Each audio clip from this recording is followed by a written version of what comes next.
बिस्मिल्लाहिर्रहमानिर्रहीम। अस्सलाम वालेकुम। Welcome back to my channel educational tips. कैसे हैं सब? उम्मीद करती हूँ आप सब बच्चे बिल्कुल ठीक ठाक होंगे। स्टूडेंट्स, आज हम पढ़ने जा रहे हैं पेज नंबर 5 और पॉइंट नंबर 5 पढ़ना है हमने कोस्टल एरियाज। इससे पहले हम लोगों ने डेजर्ट्स भी पढ़ लिए थे, प्लेट्यू भी पढ़ लिया था और हमने प्लेन्स भी पढ़ लिए थे और साथ साथ माउंटेन्स की भी मैंने आपको ब्रीफिंग दे दी थी। आप चाहें तो मेरे चैनल पर विजिट कर सकते हैं, वहाँ पे आपको इसकी डिटेल वीडियो पूरी मिल जाएगी। अब चलते हैं कोस्टल एरियाज पर। The coastal areas of Pakistan are located in Sindh and Balochistan along the Arabian Sea. अब वो क्या कह रहे हैं? वो कह रहे हैं कि जो कोस्टल एरियाज हैं पाकिस्तान के अंदर, वो कहाँ पर हैं? वो सिंध और बलूचिस्तान में है, अरेबियन सी के साथ साथ।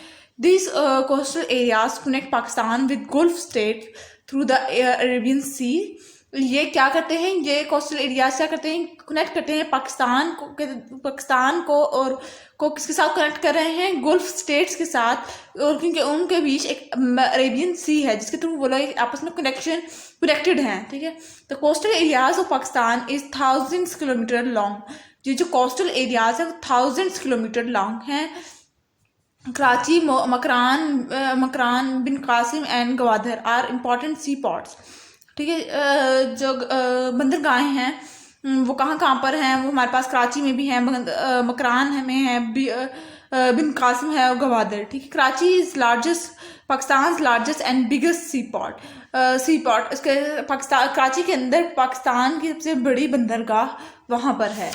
उसके बाद आ जाते हैं नेक्स्ट पेज पे, पेज नंबर 6 पर। पेज नंबर 6 पे टॉप पे देखिए तो हमारे पास है टॉपिक है life in region similar to Pakistan. ठीक है, in mountainous regions it usually snow and the temperature falls below 0 Celsius, so life is hard there।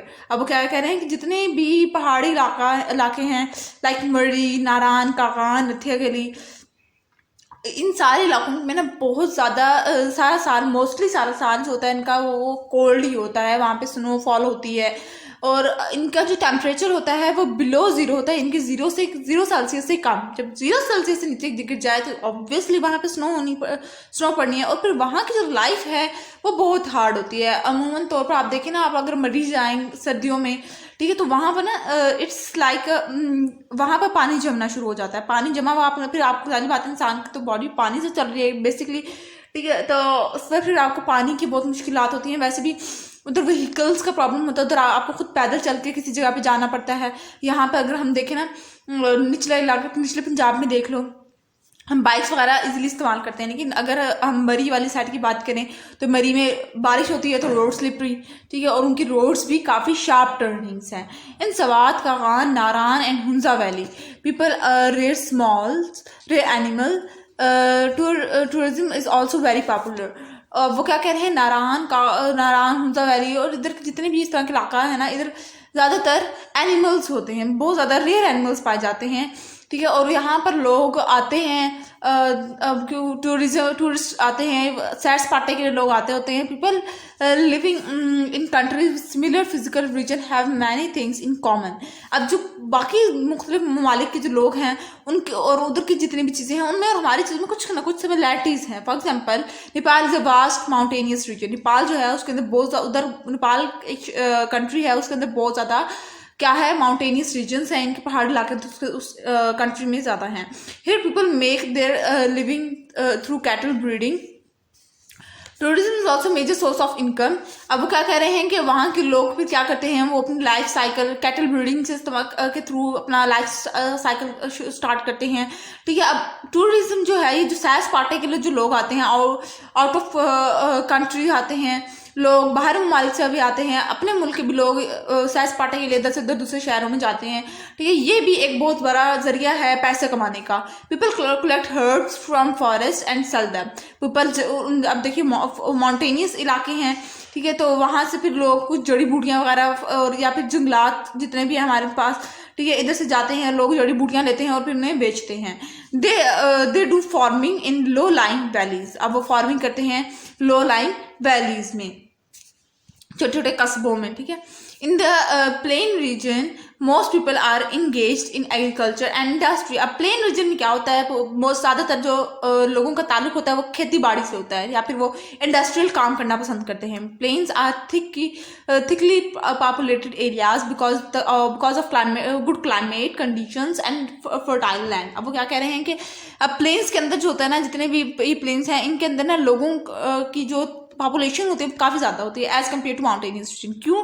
एक तो वहाँ के उधर का जो क्लाइमेट है, उधर की जो आबोहवा है वो भी सूटेबल होती है. पूरा साल देखिए, उधर गर्मी में भी आ रही है, सर्दी भी आ रही है, सारे मौसम आते हैं चारों. ठीक है. और फिर साथ यूँ भी नहीं होता कि बहुत ज़्यादा गर्मी बहुत ज़्यादा सर्दी.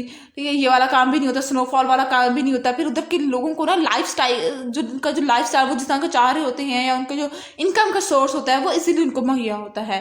The Indo Gangetic plain encompassing India and Bangladesh is quite similar to the Indus plain. ठीक है.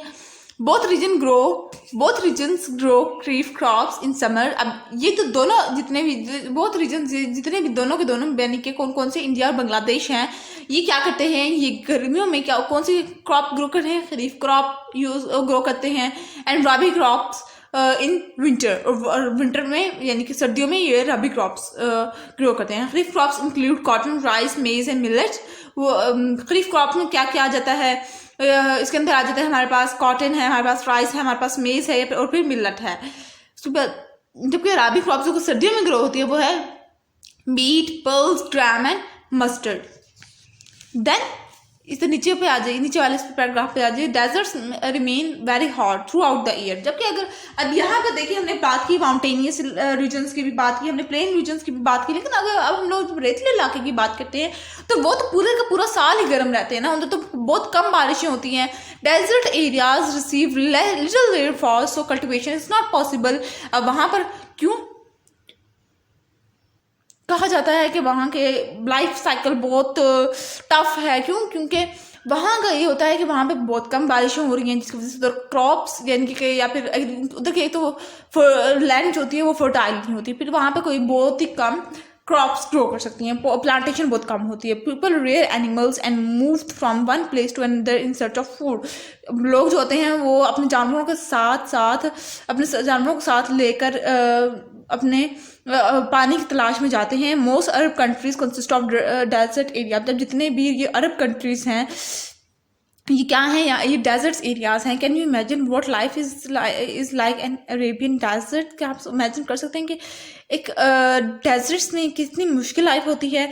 In plateaus people are attach in mining and cattle breeding. अब वो क्या कहते हैं, वो कैटल ब्रीडिंग में अटैच होते हैं.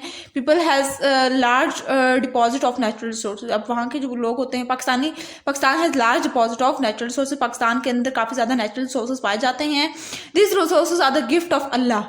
यानी कि ये हमें अल्लाह ताला की तरफ से हमारे लिए गिफ्ट है. ये नेचुरल रिसोर्सेज जितने भी हैं. The cold and dry climate of plateau is much suitable for growing fruits. अब ये जो ठंडा और खुश्क जो क्लाइमेट होता है प्लेट्यूज का, वो एक सुटेबल है हमारे लिए फ्रूट्स ग्रो करने के लिए. In the Balochistan plateau farms and orchids get water from curries यानी कि अंडरग्राउंड वाटर कैनल्स. अब वो क्या कह रहे हैं, बलूचिस्तान प्लेट्यू के अंदर क्या होता है, जो कि वहाँ पे जो फार्म्स और ऑर्चिड्स हैं वो जो क्या करते हैं, वो पानी हासिल करते हैं कहाँ से, वाटर कैनल से, अंडरग्राउंड वाटर. ठीक है. पाकिस्तान एंड ईरान है सिमिलर प्लेट्यू रीजन. पाकिस्तान का और ईरान का सेम प्लेट्यू रीजन है. What do you think how life in the plateau region of Iran and Pakistan is same and different? आप क्या सोचते हैं? ये मुझे आपने कमेंट बॉक्स में मुझे ज़रूर बताना है कि आप क्या सोचते हैं कि क्या पाकिस्तान और ईरान की जो लाइफ है प्लेट्यू की वो उसका सेम होगी या डिफरेंट होगी? ये आप लोगों ने मुझे कमेंट बॉक्स में बताना है. फिर मैं आप लोगों को नेक्स्ट उसमें बता दूंगी कि कौन सही था. इंटरडिपेंडेंस. ठीक है. Each reason of Pakistan has its distinct natural sources. अब हर पाकिस्तान के रीजन की अपनी नेचुरल सोर्सेज अलग अलग हैं. If one region is rich in mineral, other is blessed with water source. अगर एक जो इलाका है वो उसके अंदर मिनरल ज़्यादा पाए जाते हैं तो दूसरे के अंदर वाटर ज़्यादा पाया जाता है.